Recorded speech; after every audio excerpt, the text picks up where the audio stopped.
আজ ৩১শে জুলাই। গত বছর এই দিনে শেখ হাসিনার সরকার বিরোধী আন্দোলনে উত্তাল হয়ে ওঠে সারা দেশ। শুরু হয় মার্চ ফর জাস্টিস। কারফিউ ভেঙে শিক্ষার্থীদের সাথে আন্দোলনে যোগ দেন সারা দেশের আইনজীবীরাও। মার্চ ফর জাস্টিস কর্মসূচিতে যোগ দিতে বেলা ১২টার দিকে দোয়েল চত্বরে জড়ো হতে থাকেন শিক্ষক শিক্ষার্থীরা।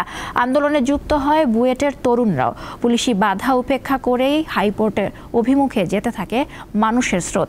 এ সময় আটক করা হয় বেশ কয়েকজনকে। এছাড়া কারফিউয়ের শেকল ভাঙা হচ্ছিল গোটা দেশ জুড়েই। রাস্তায় নামেন সারা দেশের শিক্ষার্থী, শিক্ষক, আইনজীবী আর নানা শ্রেণীর পেশার মানুষ। চট্টগ্রামে আইনজীবীদের সহায়তায় আদালত প্রাঙ্গণে চলে আন্দোলন। এছাড়া রাজশাহী, খুলনা, দিনাজপুর, ময়মনসিংহ, টাঙ্গাইল সহ সারা দেশের পরিস্থিতি সেদিন প্রায় এক ছিল। এদিকে বিক্ষোভে শিক্ষার্থীদের ওপর গুলি না করার নির্দেশনা চেয়ে করা রিটের শুনানি কৌশলে এড়িয়ে যাওয়া হয়। বলা হয়, হাইকোর্ট বেঞ্চের এক বিচারপতি অসুস্থ, তাই হবে না শুনানি।